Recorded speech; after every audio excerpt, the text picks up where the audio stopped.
Cuando se ha entendido el juego, Luigi Pirandello. Hay quienes sufren. Hay quienes luchan. Y hay quienes simplemente entienden el juego. Bitácora presenta un cuento donde la pasividad no es cobardía, sino filosofía. Memmo Viola no se enoja, no discute, no se inmuta. Porque ha entendido que la vida, como las moscas, vuelve una y otra vez. Y que perder la calma es perder el único juego que vale la pena ganar. Un relato irónico, tierno y brutal, donde la felicidad no se busca. Se deja pasar, con una sonrisa cansada. Toda la suerte a Memmo Viola. Y se la merecía realmente aquel buen Memmone, que espantaba las moscas de la misma manera como miraba a su mujer, es decir, como diciendo, ¿por qué os obstináis, Dios santo, en molestarme así? ¿Acaso no sabéis que no conseguiréis nunca que me irrite? Así que, fuera, queridas, fuera. Las moscas, su mujer, todos los problemas grandes y pequeños de la vida, las injusticias de la suerte, la maldad de los hombres, los sufrimientos corporales, nunca habrían podido alterar su placidez cansada, ni sacudirlo de aquella especie de perpetuo letargo filosófico, que se hallaba en sus grandes y verdes ojos y jadeaba en su gran nariz, entre los pelos de los bigotes desgreñados y en los que le salían, como setos, de la nariz. Porque Memmo Viola declaraba que había entendido el juego. Y cuando uno ha entendido el juego, invulnerable al dolor pero también impenetrable a la alegría. Y esto era un verdadero pecado, porque Memmo Viola era lo que se suele llamar un Benjamín de la fortuna.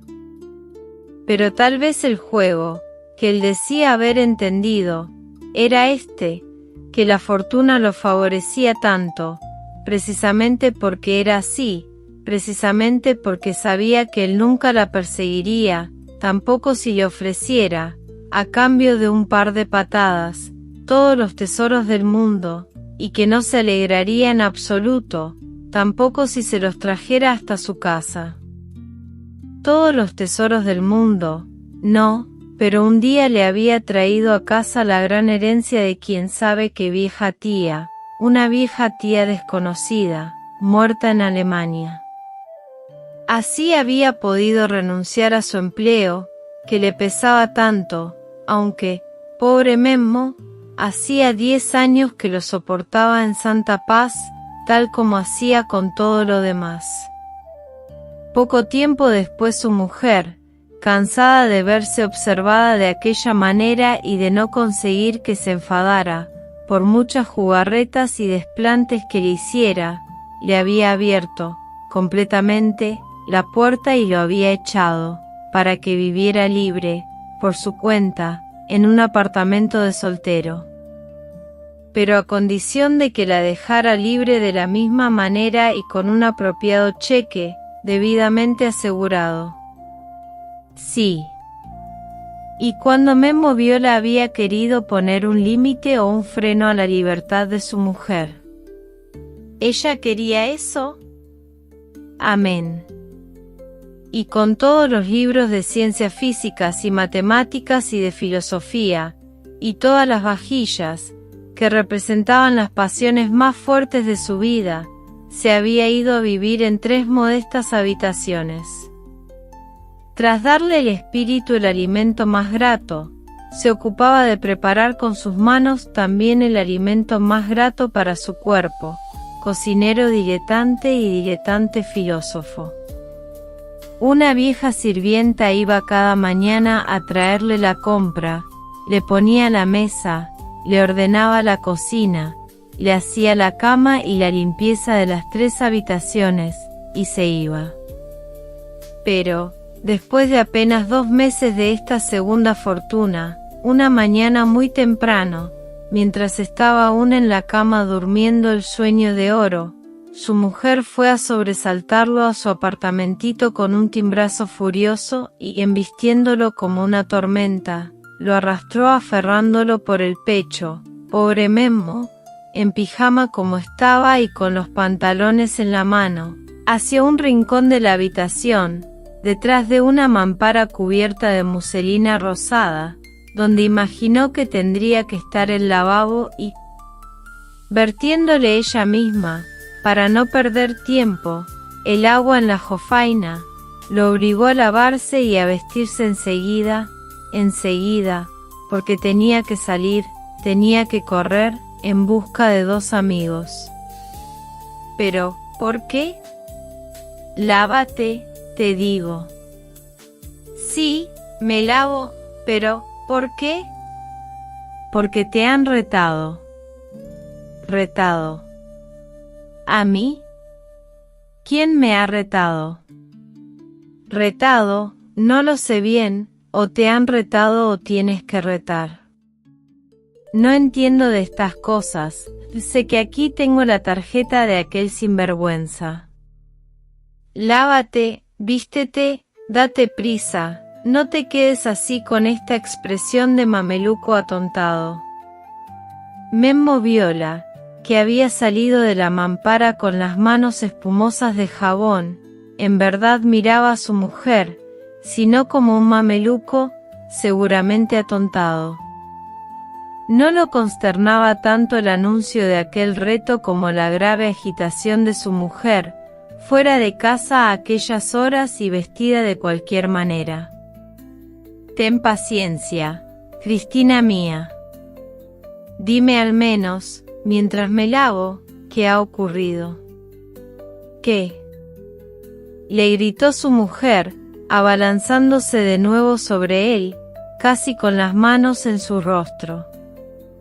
He sido vil y sangrientamente insultada en mi casa por causa tuya, porque me he quedado sola, indefensa, ¿lo entiendes?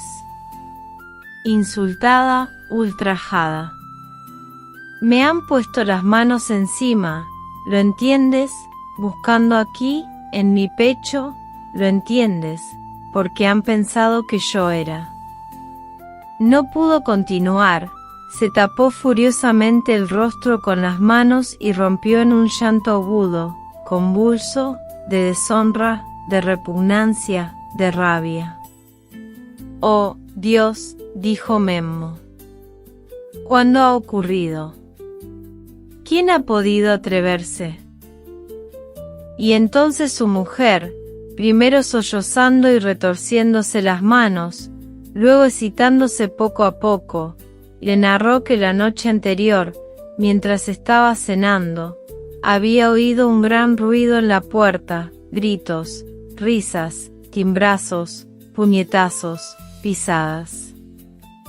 La sirvienta le había dicho que 4 señores, medio borrachos, buscaban a una española, a una tal Pepita, y que no querían irse y que se habían sentado vulgarmente en el recibidor.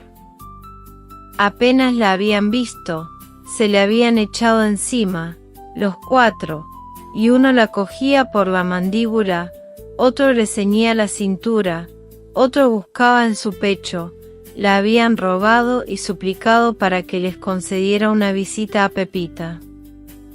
A sus intentos por liberarse de ellos, a sus gritos, a sus mordiscos, habían contestado con risas y gestos indecentes, hasta que, ante aquel pandemonium, habían acudido muchos vecinos, desde las plantas superiores e inferiores.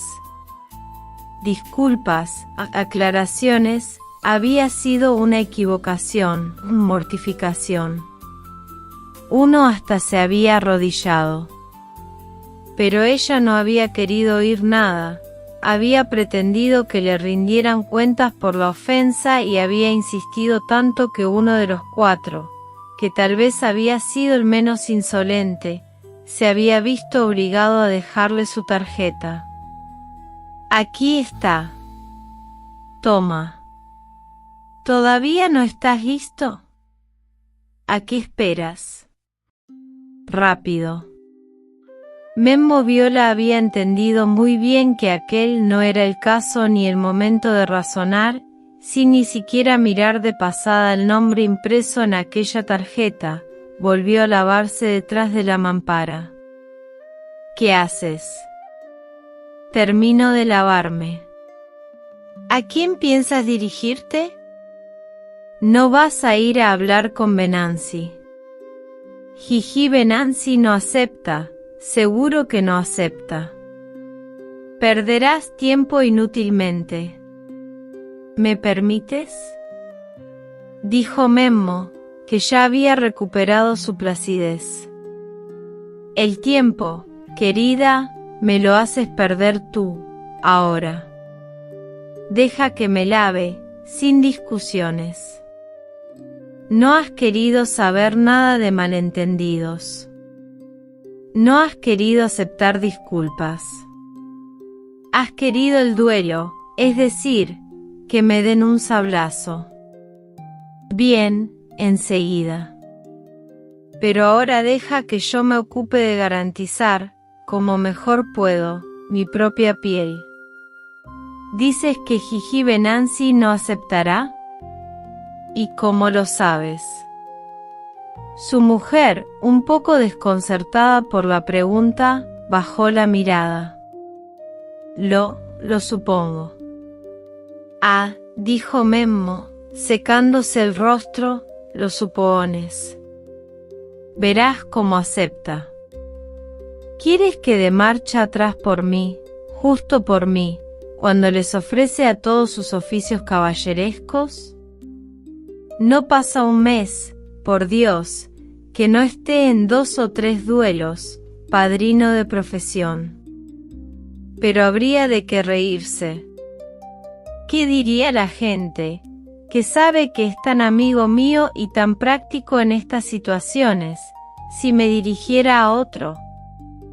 Su mujer, manoseando el bolso con los dedos inquietos, después de morderse el labio, se levantó. Y yo te digo que no aceptará. Memmo descubrió, entre la pechera de la camisa, al ponérsela, su rostro sonriente y dijo, mirando aguda y fijamente a su mujer: tiene que decirme la razón. Y no puede. Digo, no puede haber razones. Deja que me vista. Una vez vestido, preguntó con una sonrisita tímida. Perdona, por casualidad, entrando, ¿has visto si en la puerta ya estaba la botella de leche? Ante aquella pregunta se esperaba otra reacción airada. Se encogió de hombros y levantó las manos en acto de defensa. Calla, voy, corro. Y salió con su mujer, para ir a casa de Gigi Venanzi. Afortunadamente lo encontró por la calle, a pocos pasos de su propia casa. Entreviendo en su rostro una imprevista alteración de desprecio, Memmo Viola comprendió que su amigo había salido de casa tan temprano porque se esperaba su visita. Se puso ante él, sonriendo, y le dijo: Cristina me envía a tu casa.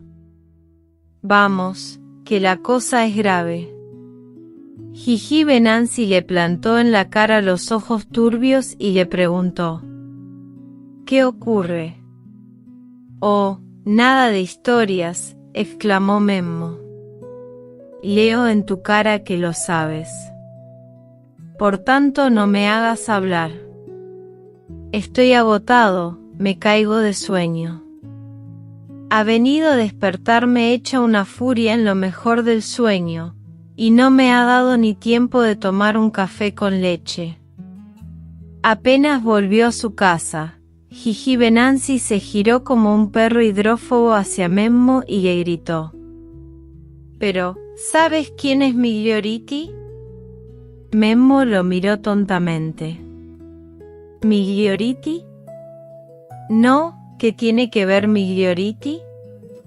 «Ah, quizás, espera». Ni siquiera la he mirado. Se metió 2 dedos en el bolsillo del chaleco y sacó, arrugada, la tarjeta que le había dado su mujer. Ah, ya. Miglioriti, dijo, leyendo. Aldo Miglioriti, de los marqueses de San Filippo. El nombre no me resulta nuevo. ¿Quién es? ¿Quién es? Repitió Gigi Venanzi con los ojos inyectados en sangre. La mejor espada entre los diletantes de Roma. Ah, sí, dijo Memmo Viola. ¿Es bueno? Con la espada. Espada y sable. Me alegra. Pero también es un sinvergüenza. Lo que ha hecho. Gigi Venanzi lo acometió casi con la misma furia con la cual, poco antes, lo había hecho su mujer. Pero si ha pedido perdón. Si ha sido un malentendido. Entonces Memmo Viola lo miró, con el rabillo del ojo, tímido y listo a un tiempo, y preguntó, casi de pasada. ¿Estabas allí? El rostro de Gigi Venanzi se descompuso, como en un desvarío de vértigo. ¿Cómo? ¿Dónde? Balbuceó. Memmo Viola, como si nada, salvó, sonriendo, a su amigo del precipicio donde, con aquella insignificante pregunta, se había divertido empujándolo, y continuó. Ah, ya, sí, tú lo sabías. Estaba borracho también, sí. ¿Y qué quieres que haga? Querido mío, Cristina no quería escuchar excusas. Tanto insistió, tanto hizo, que lo obligó a dejarle su tarjeta, en presencia de testigos. Ahora es necesario que alguien recoja esta tarjeta. El marido soy yo, y me toca a mí. Pero, como estamos en esta situación, Gigi, hay que hacer bien las cosas. La ofensa ha sido grave, y graves tienen que ser las condiciones. Gigi Venanzi lo miró aturdido, luego, en un nuevo acceso de rabia, le gritó. Pero si tú ni siquiera sabes sostener la espada en la mano. Pistola, dijo plácidamente Memmo. ¿Qué pistola ni qué 8 cuartos? Se sacudió Gigi Venanzi. Aquel acierta una moneda en un árbol a 20 pasos de distancia. Ah, sí, repitió Memmo. Pues primero a la pistola, y luego a la espada. Verás que seguro que a mí no me acierta. Oye, Memmo, yo no puedo aceptar. ¿Qué? Dijo Memmo enseguida, aferrándolo por un brazo. Sin bromas, Gigi, y no perdamos tiempo. No puedes negarte, como no puedo negarme yo. Tú harás tu papel, como yo hago el mío. Piensa en el segundo testigo, y date prisa. ¿Quieres que te lleve a la masacre? Le gritó Gigi Venanzi, en el colmo de la exasperación. Uy, sonrió Memmo. No exageremos. Por otro lado, querido mío, todo eso son tonterías. Es inútil hablar del tema. Cristina quiere que paguen por la ofensa, no hay otra alternativa. O yo perdería la libertad y, en cambio, con esta ocasión, quiero ganármela entera. Verás que lo conseguiré. Ve, piensa en todo, tú que sabes. Te espero en casa. Estoy leyendo un buen libro, ¿sabes?, sobre los máximos problemas. Tú nunca has pensado en ello, pero el problema del más allá es formidable, jiji. No, perdona, porque, escucha esto, el ser, querido mío, para salir de su abstracción y determinarse, necesita el acontecer. ¿Y qué quiere decir? Dame un cigarro. Quiere decir que. Gracias, quiere decir que, considerando que el ser es eterno, también lo será el acontecer. Ahora bien, un acontecer eterno, es decir, sin fin, también quiere decir sin un fin, ¿lo entiendes? Un acontecer que no concluye, por tanto, que no puede concluir, que nunca concluirá nada. Es un bonito consuelo. Dame un fósforo. Todos los dolores, todas las fatigas, todas las luchas, las empresas, los descubrimientos, las invenciones. ¿Sabes? Dijo Gigi Venanzi, que no había escuchado nada de toda aquella cantilena. Quizás Nino Espiga. Sí, Nino Espiga u otro, quien te parezca, le contestó Memmo. Y el médico, elígelo tú también, querido, de tu confianza. Oh, si necesitas. E hizo ademán de coger el monedero. Gigi Venanzi lo detuvo. Luego, porque he oído decir, concluyó Memmo, que para dejarse agujerear con todas las reglas caballerescas, se necesita dinero. Basta, luego me harás la cuenta. Adiós, estaré en casa. Gigi Venanzi, aquella noche, lo encontró, de hecho, en casa, pero bajo un aspecto que nunca habría imaginado. Memmo Viola se peleaba con la vieja sirvienta, a quien le faltaban 3 sueldos en la cuenta de la compra. Y le decía: querida mía, si pones en la cuenta, sueldos robados, 8 o 10, yo acepto pacíficamente la suma y no hablamos más del tema. Pero estos 3 sueldos, así, no te los abono. Quisiera saber qué gusto encuentras en intentar engañar a uno como yo, a uno que ha entendido tan bien el juego. ¿Digo bien, Gigi? Consternadísimo, exasperado, agotado, Gigi Venanzi lo miraba asombrado.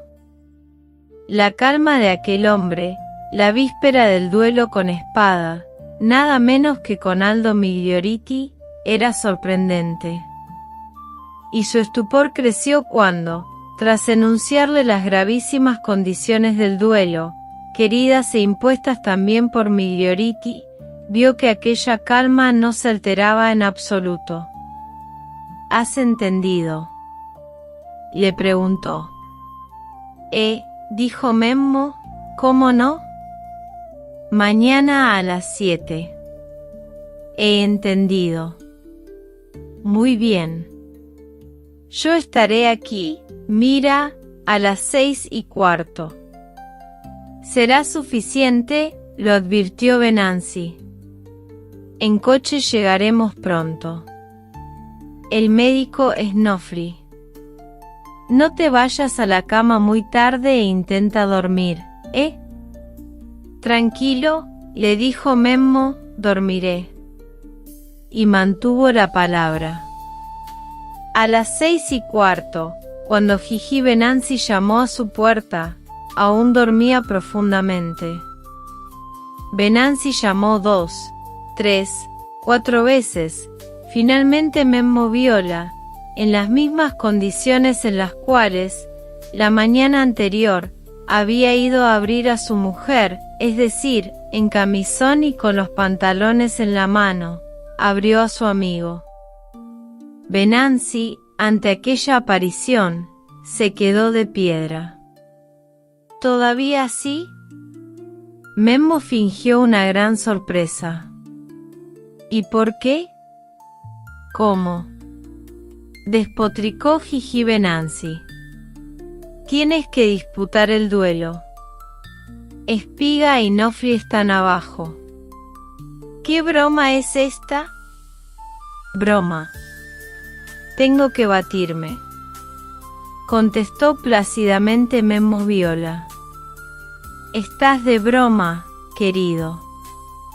Te dije que a mí me corresponde mi papel y a ti el tuyo. Soy el marido y el retado, pero con respecto al duelo, ten paciencia, no me toca a mí, querido Gigi, desde hace mucho, te toca a ti.